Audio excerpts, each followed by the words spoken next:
We're going to have some fun, but before I start, don't take none of this personal. It's just comedy. The Jell-O Program, starring Jack Benny with Mary Livingston and Phil Harris and his orchestra. Thank you. This is Groucho Marx. Well, here I am, stepping in over my head again. With Fibber McGee and Molly. Folks, this is just as new to me as it is to you. Hello? Hello, Mr. Benny. This is Rochester. The Great Gildersleeve. Well, what an original greeting. Hello and welcome to another week of comedy, funny, haha, on Dwayne Old Time Radio. One thing, please subscribe to my channel. If you enjoy what I'm doing, subscribing is 100% free. Also, one more thing, if you have a few seconds or 1 minute, please leave a review on your preferred podcast service, especially if you're on Apple, Spotify, or really just your preferred podcast service. Thank you, and hope you enjoy. Hello, this week we have Vic and Sade with 2 episodes. These are titled A Letter to Walter and Mr. Gumpox Offers Sade a Stall. Mr. Gumpox Offers Sade a Stall. Gumpox. Weird names. Anyway, I don't have dates for these, day and month, but these both aired in 1939.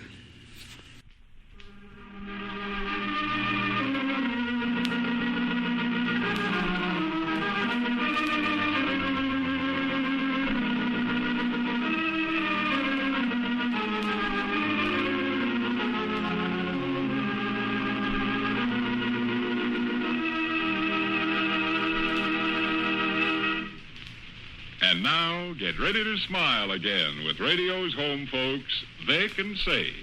Written by Paul Wright. Well, sir, it's early evening as our scene opens now.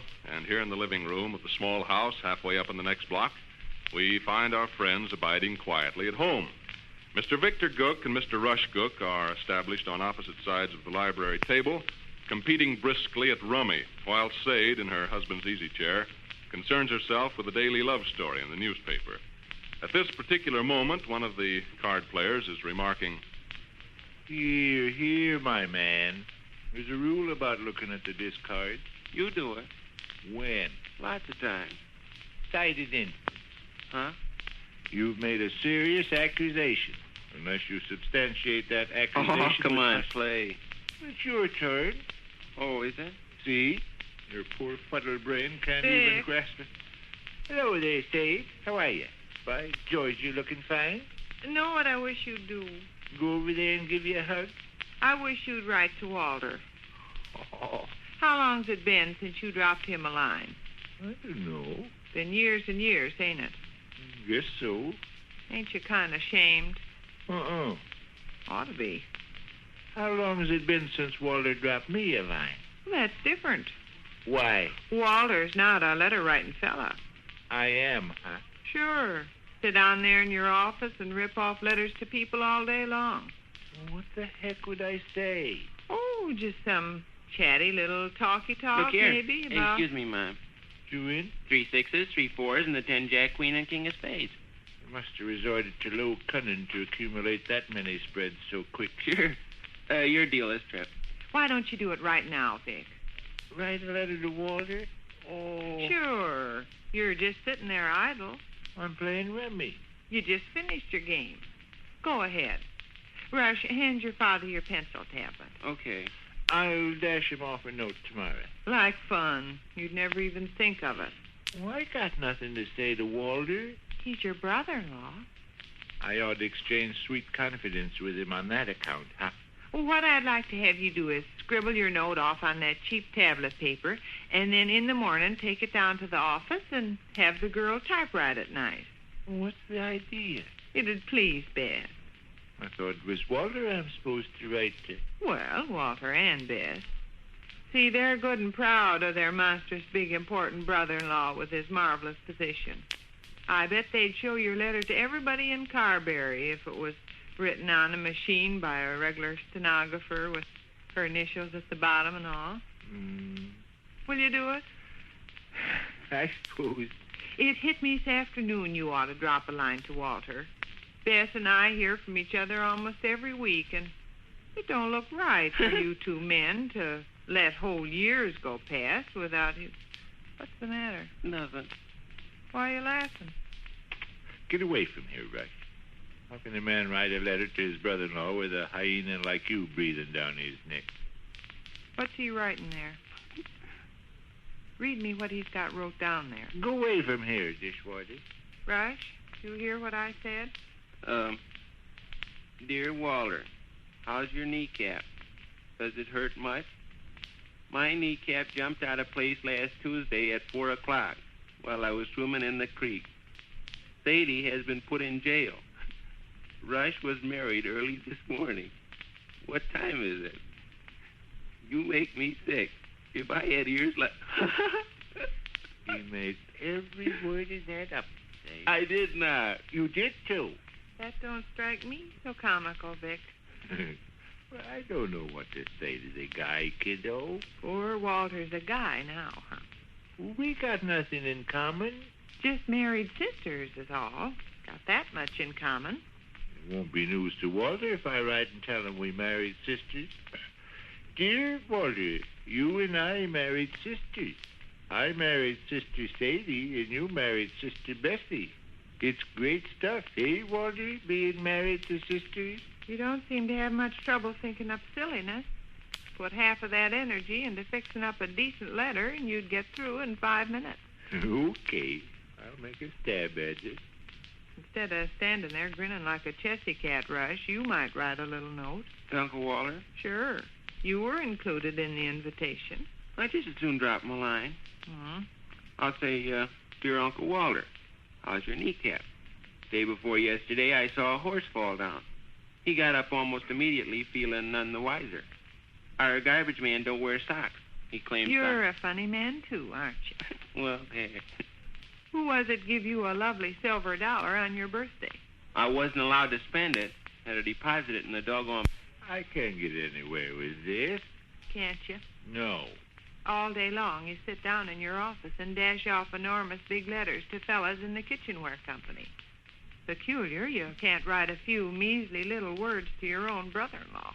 All I got is, Dear Walter, well, you old horse thief, you, how's tricks? I wouldn't even say that as a joke. What, horse thief? Yes. Walter might not understand. All right, we'll delete that. Now all I got is Dear Walter. Not much of a letter. Put down little chatty talky talk. Such as what? Oh, business is fine. I suppose you read in the newspaper about this, that, and other thing. Looks like big doings in Washington, D.C., with the Congress making different laws. You know. Mm-hmm. Tell about our neighbors that have been living next door 7 years, all of a sudden pulling up stakes and moving. You want to hear what I got? All right. Dear Uncle Walter, thought I would write and see how you are feeling. We are fine, and Gov's sore throat has let up considerable on the twinges. I expect you people are enjoying the warm weather. A good many of my personal friends have changed into their summer underwear. I am still wearing my winter underwear, but will probably discontinue the process in the course of the next few weeks. There is only a couple more months of school, and then we have vacation. Very nice. I think so. Comes right to the point. No beating around the bush. Say something about how eager your mother's looking forward to her visit in Carberry. Okay. See how this suits you. Hmm? Dear Walter, business is fine. I suppose you read in the newspaper about this, that, and the other thing. Looks like big doings in Washington, D.C., with the Congress making different laws. Yours truly, Vic. I'd be ashamed. I put down what you told me to put down. I'd be ashamed. Thunder, Sade. I done the best Put that your I... tablet and fountain pen off to one side. Go ahead with your rummies. Shucks, a man I guess can't- Walter won't wither away and die just because his wonderful brother-in-law won't take 5 minutes of his valuable time. Tell me what to say, kiddo, and I'll say it. Go ahead with your rummies. No, by George, I'll do this if it kills me. Tell me what to say. What do you say to your friend Y.Y. Flirch when you write him letters? I say, Frater salute. Quies indum cluck agricola hunk. No, but what do you say? Oh, I don't know. Generally stuff about the lodge. Tell Walter about the lodge. He don't belong to it. Well, that don't hurt. Tell him you had a meeting. You'd sit down and dash off 40 pages to Y.Y. Flirch. When it comes to your own brother-in-law, you can't think of a word. Listen, Mom. Dear Uncle Walter, thought I would write and see how you are feeling. We are fine, and Gov's sore throat has let up considerable on the twinges. I expect you people You already read me that part. Mom is looking forward with breathless pleasure to visiting you and Aunt Bess. She anticipates much delight in seeing your faces once again. How you like that? It's all right. I think it's dandy. A little on the axle grease and peach butter side. What do you think of that junk about breathless pleasure? It's all right. Okay. Got something down? Yep. Listen. Dear Walter, how are you, old top? I wouldn't call him names, Vic. Old top ain't a very cruel epithet. Well, Walter's touchy. Liable to think you're jollying him. Well, just dear Walter, then. Dear Walter, 100 alumni of the University of Clinton met in the Butler House Hotel yesterday to celebrate the 50th anniversary of the university's founding. Alumni clubs in 15 other cities held similar gatherings. The alumni heard an address by Dr. U. Flossmore Screech depicting historical events in the university's development and a trombone solo by Miss Edith Clem entitled All My Hugs and Kisses, Alma Mater, Belong to Thee. Yours truly, Vic. Of course, it's not any too chatty. It's informative, though. You copied that out of tonight's newspaper. What? Do you say I copied it out of Tonight's newspaper, yes. I read it myself. Kiddo, before you get hot under the collar, let me...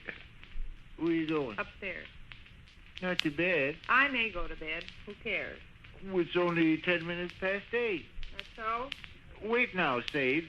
Tell you what I'll do. I'll write Walter the longest Lock the doors and fix the lights before you come up. I've gone to work and made your mother mad. Now I've got to write a letter to ease my conscience. Heck. Well, dear Walter.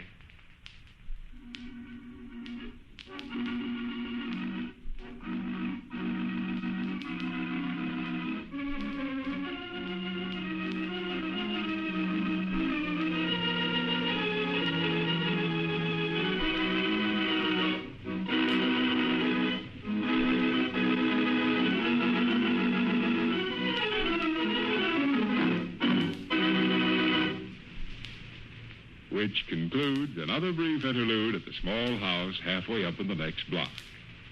And so we leave Mrs. Beach and Crisco's, Vic and Sade until the next time. Don't forget to listen.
Well, sir, it's late afternoon as we enter the small house halfway up in the next block now. And here in the living room, we find Mr. and Mrs. Victor Gook. Sade is established on the Davenport, engaged with a piece of needlework, while Vic, who has just this moment arrived home from the office, seats himself at the library table. There's about him a certain hostility. Listen. Corporal Johnson, old chum, I'd like to nip an idea of yours in the bud. What's this now? I had a brief chat with Soda Fountain just now. Where is he, out and back? Yeah, loading up his coaster wagon. He tell you about Mr. Gumpox's lovely offer? He told me about Mr. Gumpox's lovely offer and also vouchsafed a remark or two concerning some possessions of mine. Hey, now, listen. Keep your shirt on. I have no intention of removing it. Stovepoker mentioned my lodge junk. I didn't question him closely, but I gathered it was your intention. Goodness gracious, Vic, you act like you're almost mad. Not a bit of it. However, Fella comes home from the office and gets mad at his wife before she's even got time to choke Billy Patterson. Except for saying hello, I haven't opened my mouth yet. You evade the issue. I'm not mad. I only wish to clear up a matter I discussed briefly with Pigeonhole out in the backyard just now. Man. Here's Pigeonhole himself. Wait till he gets here, and we'll see what the big commotion's all about. I'm all loaded up, Mom. What? I got all the stuff from the basement piled on my wagon. All right. Shall I go get the junk from upstairs you want? Yeah, but stick around a minute. Your father's all bothered. What'd you tell him out in the backyard that made him come racing in like a tiger to where I was afraid he'd lunge at my throat? I don't recall racing in like a tiger, nor do I recall having any impulse to lunge at anybody's throat. I suggest we quit beating around the bush. Broomhandle here said you were planning on rounding up my lodge equipment and taking it over I'll to explain, Vic. Just look at you make yourself mad. You've talked yourself into a regular rage. Like Wassy Feeler there in Dixon. Subject has now been changed to Wassy Feeler there in Dixon. Remember Wassy Feeler there in Dixon? No. Used to make himself fighting mad just by sitting down and thinking a few minutes. And a man back in Dixon we're talking about, Willie. He'd be happy as a lark after supper of an evening and go sit in the hammock and get to thinking about stuff and get so angry he'd come stomping in the house and break the furniture. What kind of stuff did he think about? Oh, any kind of stuff. Taxes, the government, his friends, his business. It's a trifle difficult to pin you down, Dr. Fleming. Can't we get right to the root of this? Rush tells me your estimable garbage collector, Mr. Gumpox, put one of his stalls at your disposal. He tells me that you Sweetest thing I ever heard of. Offered it right out of a clear sky. Miss Gook, he says, there's 2 fine, big, roomy stalls over in my stable. Howard only occupies one, and the other's going to waste. You're perfectly welcome to use the space for the trash that's cluttering up your basement and attic. So you immediately said you'd bring over your old man's lodge equipment. I'm not through with what I'm telling, Vic. The stall is clean as a whistle, Miss Gook, he says. And I always padlock the place at night so you won't need to worry about stuff getting stolen. I was grateful as a lion. Who wouldn't be? Now shall I go upstairs? Rush is going to cart over 5 or 6 big wagon loads of trash. All them monstrous big frame pictures Uncle Fletcher sent. Tell him some of the things, Willie. My medicine ball, my collection of nuts, bolts, and washers. Them 2 old rocking chairs. Your box of way it is, there's not room around here to choke Billy Patterson. Clear out 9 or 10 bushels of rubbish, and we'll have space to tie our shoe in. Torchlight embarked on some remark about my lodge diplomas. Finish that remark, Torchlight. Mom said to get your box of lodge diplomas. You know what I'm going to store away in Mr. Gumpox's lovely clean stable? A whole batch of clothes. I'm going to send Rush over with that old trunk in the attic. I'm going to pack it cram full of my clothes. Old clothes, I presume? Old clothes, yes. I'm still having trouble pinning you down. What I want to make clear is, if anybody dares to lay a hand on any of my lodge equipment, I bet I'll raise such a hullabaloo it won't be healthy for anybody. Most likely Leland Richards. Leland has some very trivial business he wants to discuss with me, and he said he'd probably attempt to get in touch with me around the middle of the day. Hello? Yes. Oh, yes, Fred. Fine as silk, thanks. I'll say it's been warm. Did your mother give you orders to take my lodge stuff and pile it on your wagon and cart it over? Trying to hear themselves think, please. What was that, Fred? Why, not that I know of. Just a second. You got anything up your sleeve for this evening? Uh-uh. Fred feels like 500. Mm. Okay? The big muckety-muck says he's wild to play some 500. Yeah. All right. Want to come here? Fine. Fine, Fred. Oh, now listen, don't you dare. You treated last time. No, now don't you dare. Well, if you're going to be obstinate. Just a second. He's going to bring ice cream. What flavor you want? Maple. Rush? Tutti Frutti. Can't have two kinds. Yes, me. Fred don't like maple or tutti frutti, either one. How about chocolate? Chocolate be all right? Fred, everybody's clamoring for chocolate, Fred. Yeah. All right. All right, fine. We'll see you then around 7:15, 7:30, 7:45, or kind of halfway in around through there. All right, Fred. You bet. You bet, Fred. Goodbye. What's the use of asking us what kind of ice cream we want if you're determined to get some other kind? I've told you time and time again, Fred don't care for caramel. I never said caramel. I said Tutti Frutti. He's going to bring chocolate. And you with your butterscotch. Maple. Fred hates maple. That's fine. You can hate maple till he gets blue in the face. I want to get back to this other business. Did you tell Flypaper here he could load my lodge equipment in his doggone coaster wagon? Yes, Mr. Gumpox was kind enough and sweet enough to offer to let us use the extra stall in his horse stable. I know all that. He's the sweetest garbage man in town. I agree. What I'm curious about is... I don't intend to bother your lodge robe or your boots or your plumed hat. You don't, huh? No. Robe and boots and plumed hat can stay right there in the clothes closet. What do you intend to bother? That big old awkward box of lodge certificates takes up enough room to shoot a snake. It could be moved over to Mr. Gumpox's extra stall just as well as not. And your great big enormous picture of what's-his-name, too. I expect you refer to R.J. Kunk? Yes, where his eyes light up. It weighs 9 tons with all them electric wires hanging down and takes up so much space. R.J. Kunk, Sadie, is the founder of the sacred stars of the Milky Way. Oh, so which? Nothing.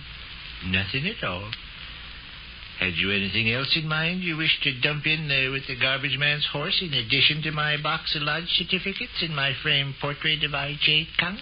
Yes, that pile of lodge magazines on the attic steps. And them lodge books that take up a whole shelf in the bookcase. And all them scepters and crowns and medals and halos and rubbish cluttering up the dresser drawers. I see. How about it? Is there any reason why Willie can't pile the whole works on his wagon and take 'em over there and stack 'em up neatly? You can get 'em any time you feel like it because Mr. Gumpox is going to give us a key to the padlock. It'll be clean as pie. Mr. Gumpox says that extra stall is just spotless. And safe. The doors are locked day and night. Well? No. What? No.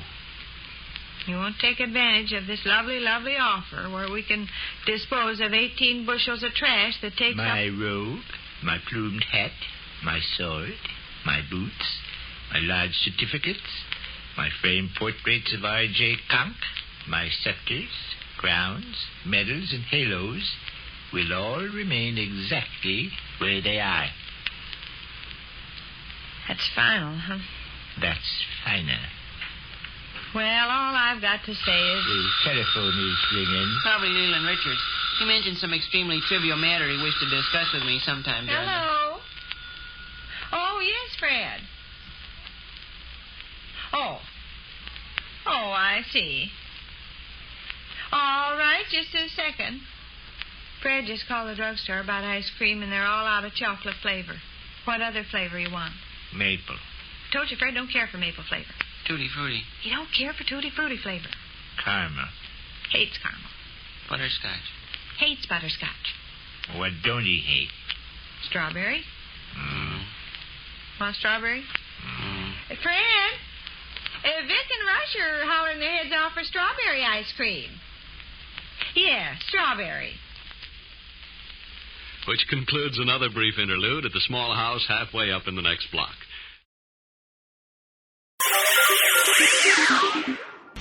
Thank you for listening, and I hope you enjoyed. As always, you can listen to my podcast on all podcast services. You can also go to my website, otr.duane.media, to listen to all of my podcasts. There is donation information, patron information, and more all on the website. The website is slowly improving. Thank you for your patience. It takes a while to update and add information to the website, but it's getting there. You can also find me on Instagram, Duane.otr. You can also email me if you want, info@otr.duane.media. Hope you enjoyed, and until next time, stay safe, wish you well, and as always, peace.